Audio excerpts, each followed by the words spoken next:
Welcome to the Rialto Marketing Podcast. Today's episode is a revenue acceleration series interview where we talk to seven-figure B2B professional service firm owners that are actively trying to grow their business and get to the next level.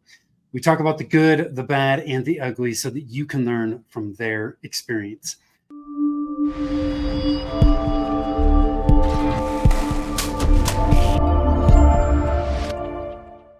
Hi, I am Tim Fitzpatrick with Rialto Marketing, where we believe you must remove your revenue roadblocks to accelerate growth, and marketing shouldn't be difficult.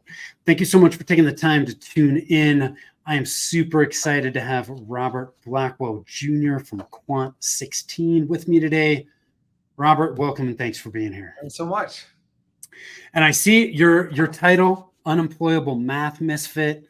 We are both math majors. We're gonna geek out today. So it's not often I get to connect with other math majors, so I'm excited. Terrific. Yeah. So before we jump into the heart of the interview, I want to ask you a few rapid fire questions if you are ready to jump in with both feet.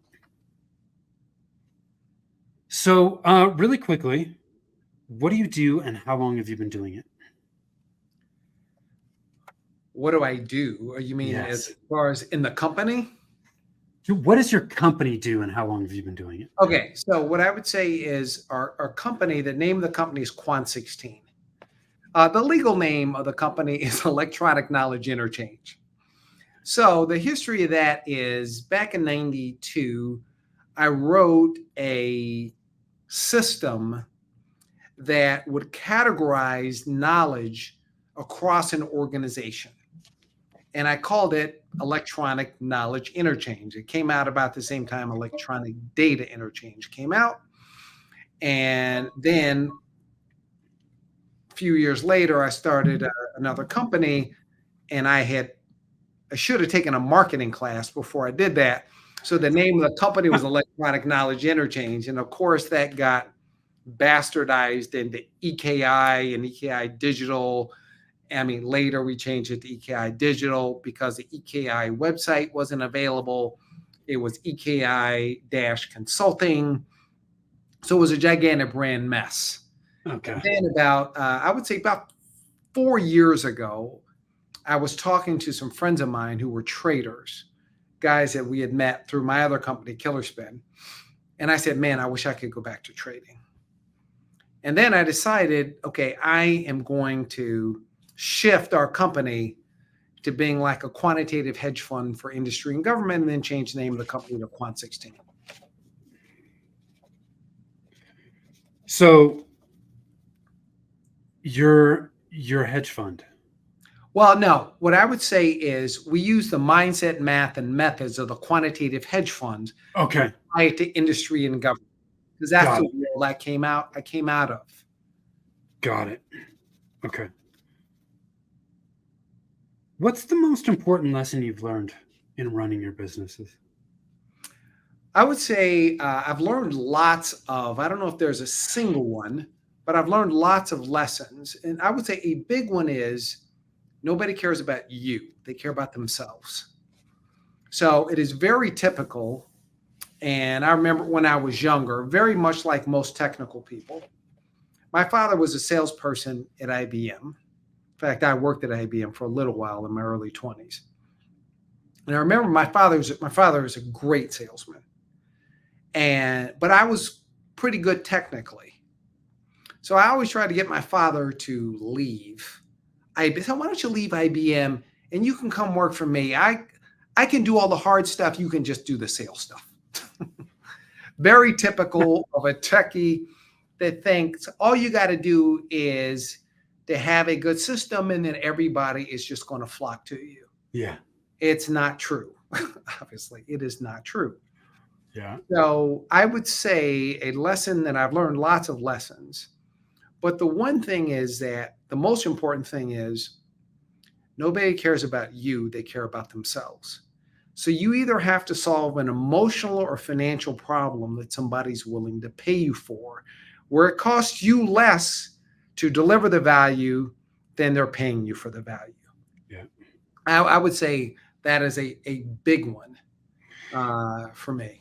It's Thank you for sharing that, because I talk about that all the time when we talk about marketing messaging, right? We don't want to talk about ourselves because nobody cares about us. What they care about is how we can help them get from where they are to where they want to be. So that's an incredible lesson to have learned, because a lot of people struggle with that. Now, we also know, like, you've been in business for a long time. And we know that growing a business can be hard at times.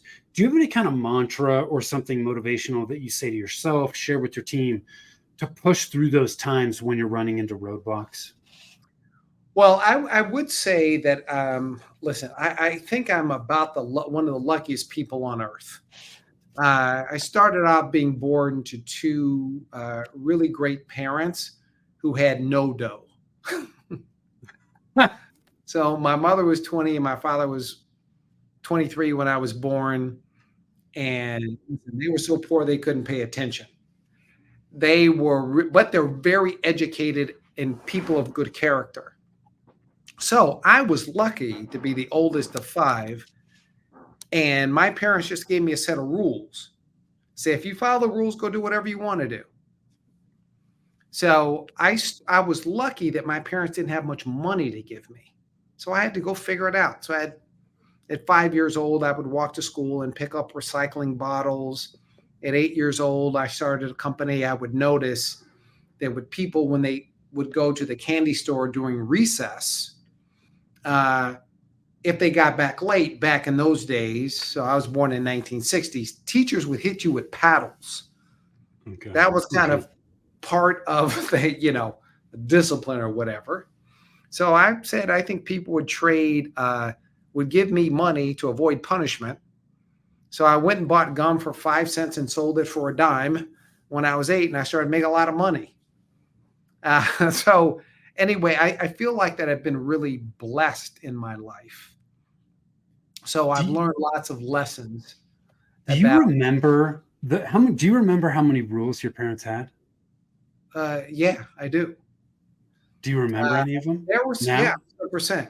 My father's rule was, I don't know if it's a rule, but it was something. Always do your best. Just give your best.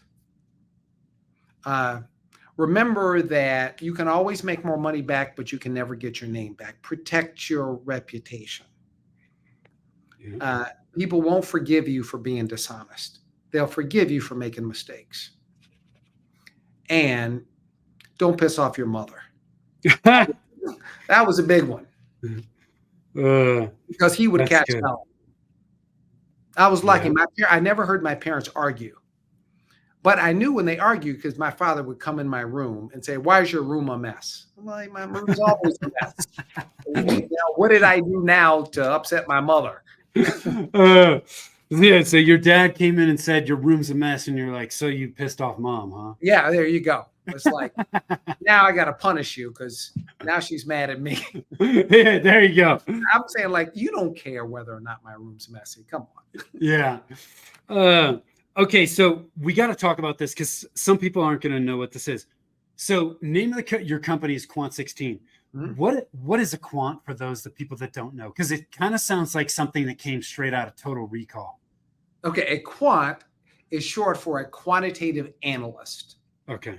It is somebody that builds models that you can do predictive and prescriptive analytics. So are they quantitative analysts? Okay. So what they do is they try to make connections between nature and markets. Okay. So for instance, if I'm in Chicago, and in this past January, there was a day it was like 900 degrees below zero. So imagine somebody goes on to Amazon and they order some slippers for the beach in Chicago in January when it's 900 degrees below zero. Amazon knows that they're not going to Lake Michigan. Nobody calls you, nobody interviews you and says why. They know why. You're going on vacation. Now, do they absolutely know why? No. You may be crazy. Yeah. Maybe your best friend made a challenge, but probably you're going on vacation. So therefore, people write the algorithms that present the opportunities that can be executed digitally. So what a quant does is they go and look at, again, they look at market data and patterns, the laws of the universe. And I think everything is math, physics, and economics. Okay. Yeah. So they understand the natural world and look at data to see how those two things align. And then they write algorithms that predict what's going to happen. And they say, if this happens, do X, which is the prescriptive analytics. So the people write the algorithms that say, if somebody orders a summer item from a zip code during January, they're going on vacation, offer them sunscreen, blah, blah, blah. They're writing algorithms, and that's what people do. And then when you order the slippers, there's an algorithm that says, okay, now offer them sunscreen, offer them a hat, blah, blah, blah. So quants are the people that understand the relationships.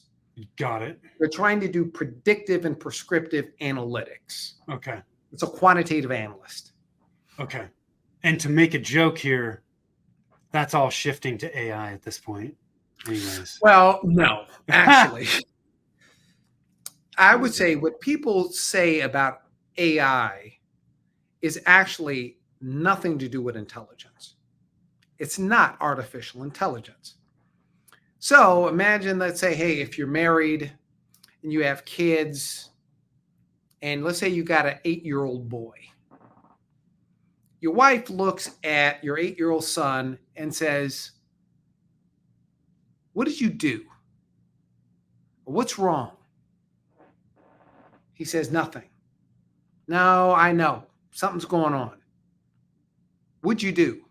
Did you do something wrong, or did something happen to you? How was your day in school? Okay, that intuition is really intelligence. I can read signals. Okay, ChatGPT can't do that. Yeah. What they really call AI is really content creation automation. Yeah. It is not simulated general intelligence. We're not there yet. Yeah. So what it does, it can do pattern recognition and understand the laws of content creation. So if you put something in ChatGPT and you say, wow, I'd be ready, rewrite this sentence. I'd be ready to go to the movie.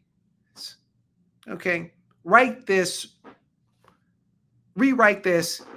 and make sure that it is grammatically correct. ChatGPT will say, I'm in the mood to go to the movies. The next movie is going to be at this. It didn't look at your face and say, I think you need to go to the movies. Right. Yeah. So it's not intelligence. Yeah. It's pattern and rule recognition. Yeah. That's all it is. And then out of that, it's prescriptive analytics that say, hey, based on what you ask for and the algorithms that we have created and all these connections, this is really, I think, a better way to say this. Yeah. Yeah. That's why it's not very good at math. It can go and do some analysis. So if you go and you put in a budget, it'll tell me what the budget says. It'll give you some language. So that's not, in my view, it's not intelligence.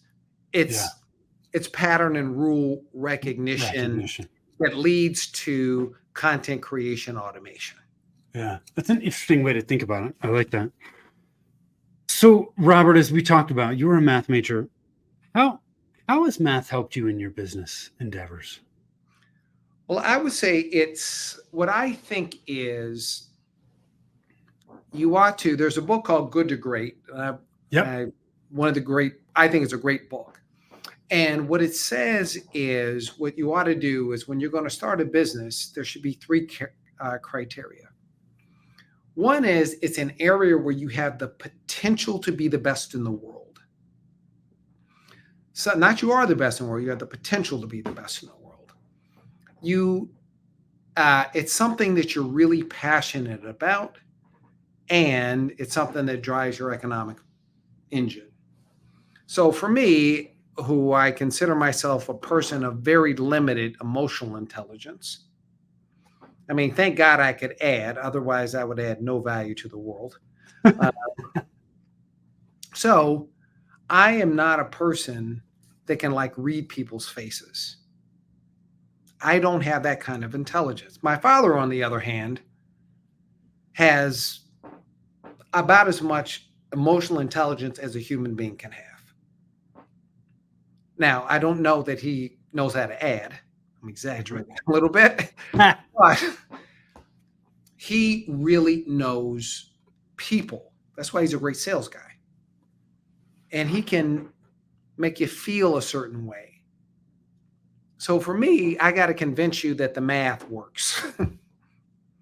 So for me, I have a mathematical brain. My brain is wired around pattern recognition, primarily. So when I was 12 years old, I was a lousy student because I was actually more interested in making money than school.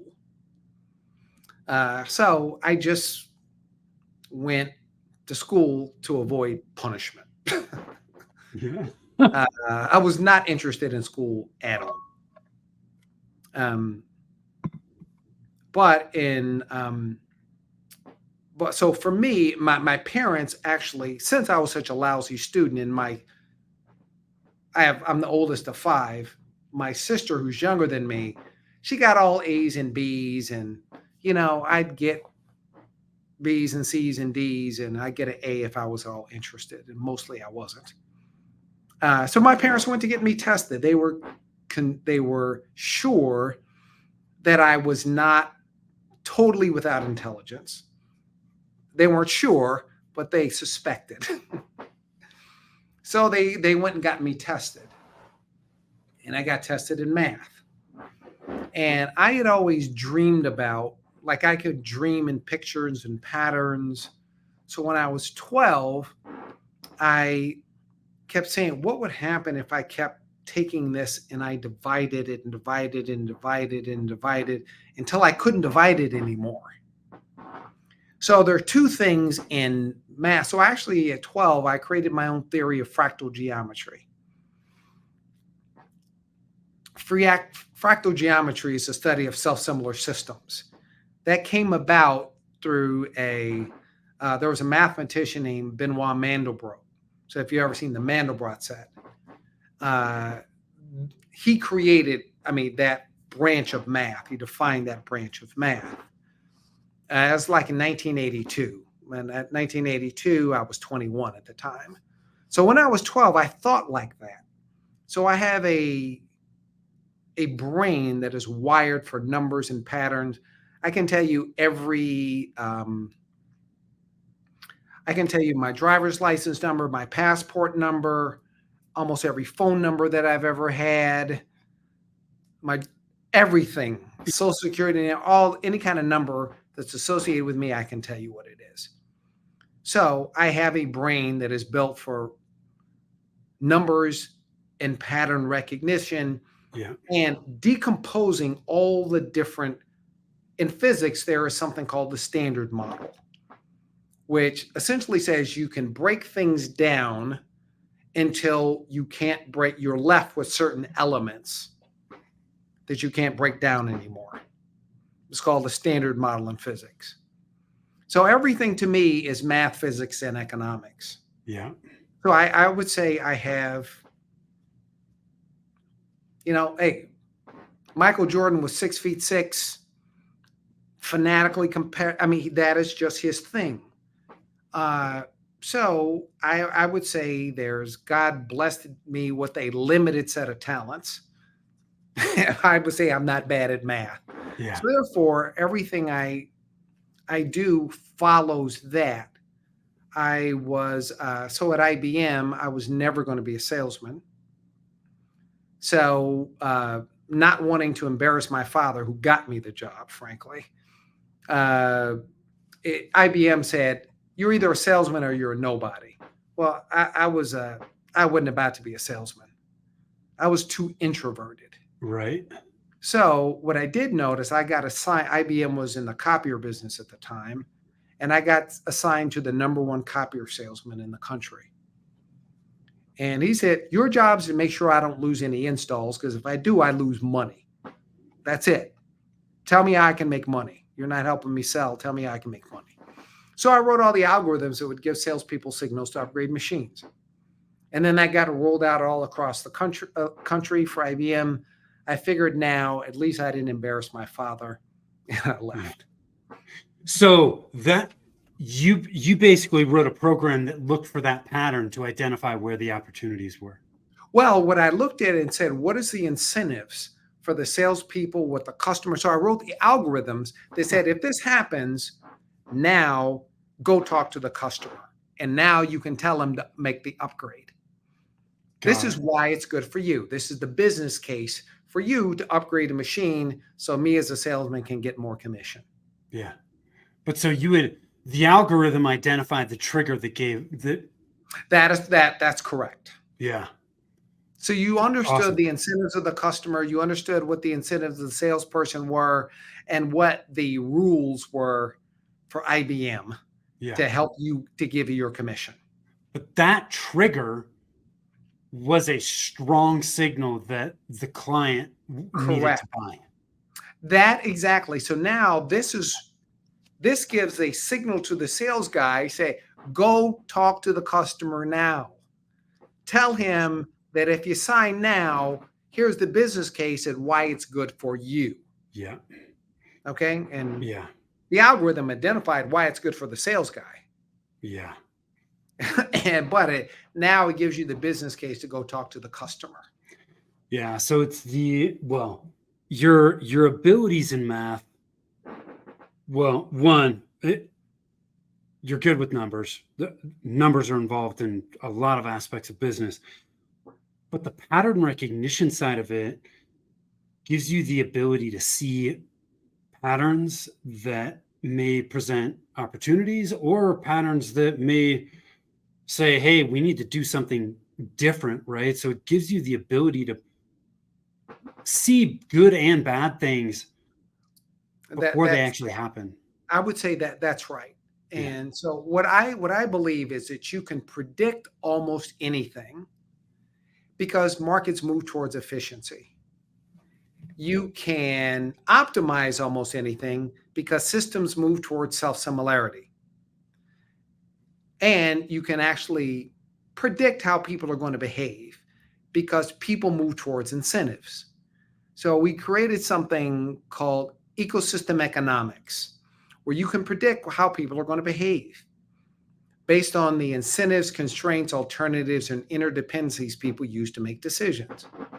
So for instance, if you were to go and talk to a CFO and say, I've identified $1 billion worth of savings for you. The question is, what's he going to do with that? It depends on what's in it for him. Mm-hmm. If he thinks he shows it to the CEO, and the CEO is going to say, you mean you've been here for 5 years? You've lost me $5 billion? It's not whether the CEO is going to say that. It's whether he believes the CEO is going to say that. Right. And if that's the case, it's going to be a pocket veto. But if he thinks he's going to win the Nobel Prize, man, he's going to tell everybody and their grandmother. So I would say everything I think is math, physics, and economics. Yeah. One of the things you shared with me, was that, you have this belief that there's a formula for everything. And you have this formula as it relates to your business. Can you share that and just kind of break it down? Sure. This is what I call, this is my universal theory of getting stuff done. Okay. is that results equals the quality of strategy plus execution divided by time. So always start with what you want to get accomplished. Create a strategy that makes you unique and loved in a category by a customer. So with strategy, you want a high degree of differentiation because you get your margin from differentiation, customer love, and lean operations. So why you want a high degree of delta or differentiation in your strategy, you want a high degree of efficiency in execution. So your execution are people, processes, tools, and facilities. So people do work in space. People do work in space delivering service to other people. So you can think about everything formulaically. Yeah. And then as a ratio, and this is why I think most people actually, there's a whole lot of investment, or it's spend on transformation that almost always fails. Question why? Is because modernization is a combination of innovation and transformation. Innovation is a scientific process of ideation, calculation, and experimentation. Transformation is the implementation of what comes out of innovation. So you can think about innovation ties to strategy, transformation ties to execution. So most people actually are very undisciplined, in my view, when it comes to thinking about business. So in the book, Good to Great, which is one of the books I think are terrific, it says, disciplined people engage in disciplined thought, taking disciplined action. So we say it's a lot of people like overspend on technology. And I think technology is simply a tool that helps you automate the work of delivering your services to your stakeholders.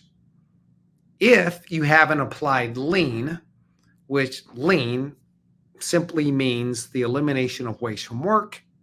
So you want a high degree of differentiation. And there's another thing as we think about, there's a formula, which I won't go into, of brand. If you think about Apple, well, Apple sells a commodity, so does Nike. But why does Apple make 92% of all the profits in the mobile phone industry? It is because of brand. That's a feeling that a customer has about you in a category. So there is no such thing as general trust. It's categorical. Trust is categorical. So you have to think about that from a business perspective. So I would say the thing that has really helped us survive is I would call it not having superficial analytics, but being able to break down things into their components. When I was a trader, that also, I actually looked at the stock market. I mapped it by hand for 100 years of daily. I took this charting paper. So I looked at the stock market movement, daily movement for every day over 100-year period. And I got pretty good at recognizing patterns. Yeah. And then I could apply that to different trading methodologies. Yeah. So then I would look at how did people react to different incentives. So if you're in trading and you sell an option, it's like selling an insurance policy, you get premium. But all of a sudden, if the market starts to go against you, you panic. So we had a strategy around that. So I would say that is why we've been able to be successful, just applying principles that other people use in different industries and applying it to ours. I love that. So you think that one of the biggest drivers of your growth business-wise has been applying principles that you've seen work in other industries to your own. Yes. And I would say one of the things that you have to do is if markets move towards efficiency, that means you're continually fighting commoditization. You don't want to be the last CD manufacturer in the market. And unfortunately, people don't think about my exploiting versus exploiter, my exploring versus exploiting budget. Eventually, all markets collapse, they go away. And now with algorithms, it's going to happen faster and faster and faster. Yeah. If you're in a market and Amazon can come into your market, you are going to be dead. There will be no more margin. So that's in our business, since there's 50 billion people in the world that write software, we said we got to get out of that business because it will be a commodity. So how do we take what's unique to us and make the shift and get into something where there's growth versus where there's stagnation and there's death? Yeah. So sometimes you just have to make that trade-off, and you have to make a bet. Is to say, and that's the other thing that I learned from the trading world, is never get too high when things are going your way, and don't get too low when they're going against you. There's always a tornado, an earthquake, a market crash that's coming. Yeah. It's always coming. So what I would say, and why we've survived, is like all businesses go through their up and downs. So I'd say when it's raining, we have the buckets are out. Because there's come a drought time when there's a drought, and you have to be able to survive.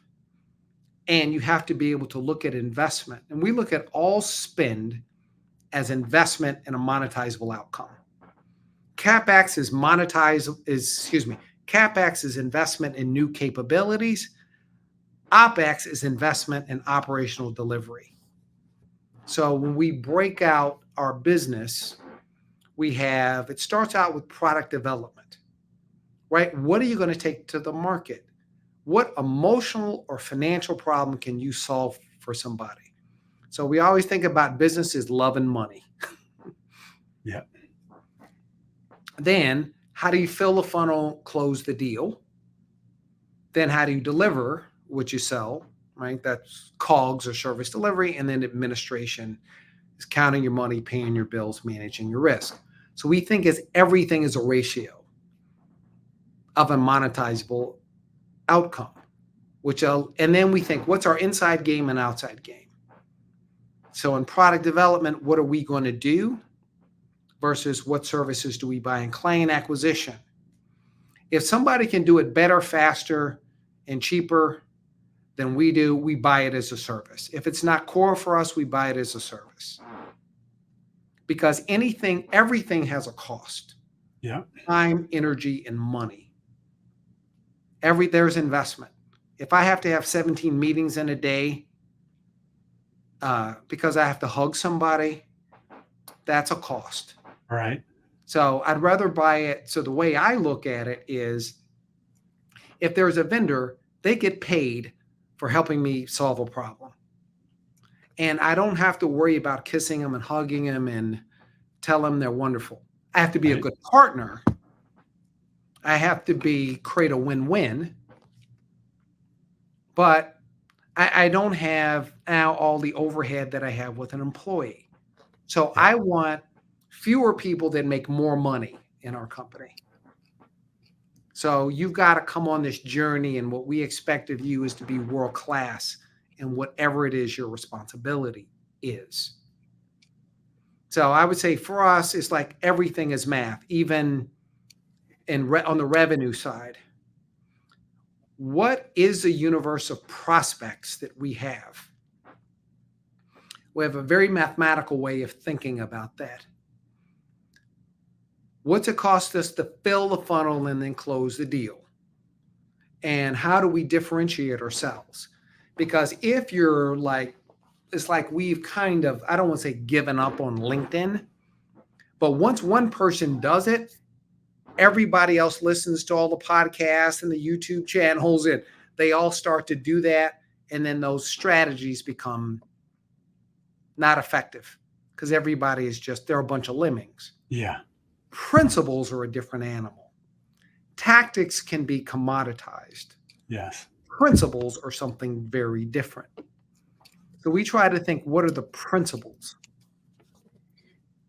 And then you apply the principles. So what we've decided, like from the revenue, the B2B revenue side, we're not going to spend a bunch of money putting content that our employees look at mostly, and it's just interesting stuff. So we are shifting to in-person, connecting with individuals. Mm-hmm. So part of ours is doing kind of learning. So we think quantitative FP&A. FP&A is part of the financial function. So who is it that we can solve what problem for that aligns to us? You know, we started off thinking as we made this shift, talking to the CIO. It's the wrong customer. The CFO now they're the people who manage investments. That much more aligns to what we're doing. FP&A is a part of that, one of the functions within the CFO. So if we can differentiate ourselves in an area where they've got pain, where they're willing to trust us, so that's kind of our focus. So I'd say imagine for us in your brand, nobody's going to trust us in doing $100 million tech project. They would rather go with Accenture or Deloitte, even if they knew they're going to fail. Why? Because if they fail, they can say, hey, nobody gets fired for picking IBM. That used to be. Right. So listen, it is what it is.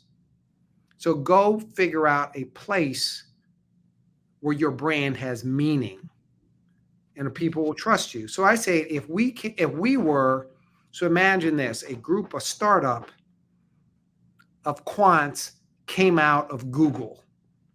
These were the guys that escaped Google. Now, could they go and talk to a big financial services company, say, hey, we wrote all the algorithms. There was a secret project in Google that we wrote. So we can predict what's going to happen and how you can connect with your customers and how they're going to behave. We can give you this capability for only. Now, what's the likelihood that they would have paid attention to that group, even though it was a startup? Very high. Yeah. So why? That's the power of brand. And I don't think people think about their brand. Brand just sounds soft and fuzzy. Yeah. But it is absolutely the thing, in my view, that you have to pay the biggest attention to, and from a revenue perspective, because that determines how much you can charge, because it's where your customer can trust you. Yeah. Well, Robert, you shared a few things that I want to pull out, because you've mentioned differentiation multiple times. And differentiation from a marketing standpoint, especially, is incredibly important, but it's something that a lot of businesses struggle with. And when we struggle with it, if we look like everybody else, we compete on price, and that's a horrible place to be. The other thing that you touched on that I think is really important and resonates a lot with me. So one of the other things you touched on, Robert, was you talked about principles, which really resonates with me from a marketing standpoint, because that's one of the first things I think about with marketing is the principles and the fundamentals, because the principles and fundamentals in any discipline, they don't change. Mm-hmm. Yet so many of us, they're not sexy, right? They're not cool. They're not the latest, greatest tactics. And so many of us just jump right into the tactics without actually having the fundamentals and the principles in place, which lay the foundation for success. And so I love the fact that you guys are focused. You guys focus a lot on differentiation and what are the principles that we need to focus on, because those are the things that are critical for success. If they're lacking, things that we try, things that we do to grow the business are going to struggle. And so thank you for bringing those two things up, because they are super, super important. And the other thing that you touched on was applying principles that you've learned from other businesses, right? Things that you've seen work in other industries, right? Things that have worked in other industries that can be applicable to yours, because those are easy for us to overlook. But there are so many things we can learn from other industries and apply to our own. So getting out of kind of tunnel vision, I think is really, really important. I would say in that, I got that actually from a book called Blue Ocean Strategy. Yeah. Which is another great book, which talks about differentiation. It's the red ocean versus the blue ocean. Yeah. And it says, look across industries. So we've always kind of done that.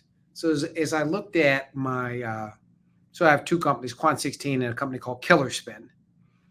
So when I started Killer Spin, which is a company that's kind of in the table tennis industry, but it's really about connecting people to the people that they love, that need their love through break time play. So when we looked at that, I wanted a brand that was sexy, edgy, but non-offensive. So then I looked at like the automobile industry and say, how do they represent their brand? The customer set is pretty similar for us. It is affluent people with kids that got big houses. And then if I looked at said who else kind of shares the space, I would call playable furniture. So I say, hey, there's pool, billiards. So when we started the company, the highest price for a table tennis table was $400. We started at $2,500. Why? Because if it was playable furniture, that's not that much for a pool table. And there's nobody else in the space. Yeah. And then we figured if we made table tennis sexy, that would put the stud factor in the sport. And then all of these kids that were too short, too skinny, too scared to play other big sports, now it would give them these, especially boys between 8 and 15 years old, who are always insecure and, right, especially if they're not the stud athlete. Yeah. So we looked at skateboarding. Say, what emotional problem did people solve? And that was it. So now with Quant 16, as we looked at wealth management and the quantitative hedge funds, how do they get paid? They get paid on alpha or the delivery of value. That market is being commoditized, but those principles in an industry that is super inefficient, we can take the same principles and apply it to where the quants aren't. Yeah. In the publicly traded markets, now you need $150 million tech budget to compete. Right. Because now you've got to be able to trade 1,000 times a second. So it's all model driven now. Yeah. Those principles apply to other areas. That's kind of how we like to look at things. So, Robert, knowing what you know now, is there anything you would do differently? Yes. In I would say the company benefits from my strengths, but also suffers from my weaknesses. Since I am a numbers person, but I don't have very much emotional intelligence. So what would have done, the things I think that we did right in the beginning, we focused on the who. But I would have been better off hiring somebody to focus on client acquisition. And I focused on product development. Because since I've never had a job, I worked at IBM when I was 21. Yeah. Literally. I am not a professional salesperson. I'm a guy who's more like a deal maker. And for me, you have to be kind of a nerd and give us a chance. There are people who have much bigger businesses because they have systematized client acquisition. That is a profession that most technical people don't appreciate enough. Yeah. And I would say if I could go back, and we're trying to remedy it, I would have an executive who was much more, who could professionalize client acquisition. Got it. Because that's the area where I'm the weakest. Yeah. So that's the one I would say, the big lesson. Yeah. That I would learn. But since I'm so terrible at, I can hire mathematicians and physicists and economists and engineers, and I do a pretty good job of hiring those people. Salespeople, I'm just terrible. Yeah. Well, knowing is half the battle, right? And once we identify those blind spots, then we can correct them. So I appreciate you sharing that. Robert, where can people learn more about you? Well, here's what I would say. You can go to my email is rblackwell@quant16.com. I'm on LinkedIn. You can just Google. You can go into LinkedIn, type my name, Robert Blackwell Jr. But I would say you can just reach out by email, and we just like to help people just to be helpful. Yeah. So cool. That's kind of what we think. If there's something we can be helpful, just give us a call. We meet with anybody. We'll help just to be helpful. We'll we will make sure that stuff shows up, gets in the show notes. The website is quant16, the number, not spelled out, .com. And we'll make sure that your LinkedIn URL goes in there as well. So, Robert, thank you so much for taking the time to share your experience. And just, man, the way you think, you're just so strong on that mathematical side. There are things that you see that a lot of people don't. And so I really appreciate you sharing that with us. I think there's a lot to take away from this episode. So thank you for being here. Thank you. Those of you that are watching, listening, I appreciate you as well. If you want to connect with us, rialtomarketing.com. That's RIALTO marketing.com. You can also, over at revenueroadblockscorecard.com, there are 9 revenue roadblocks that we help clients remove so they can accelerate growth. If you want to know which of the 9 are slowing down your growth, you can do that there in less than 5 minutes. So thank you again. Until next time, take care. Thanks.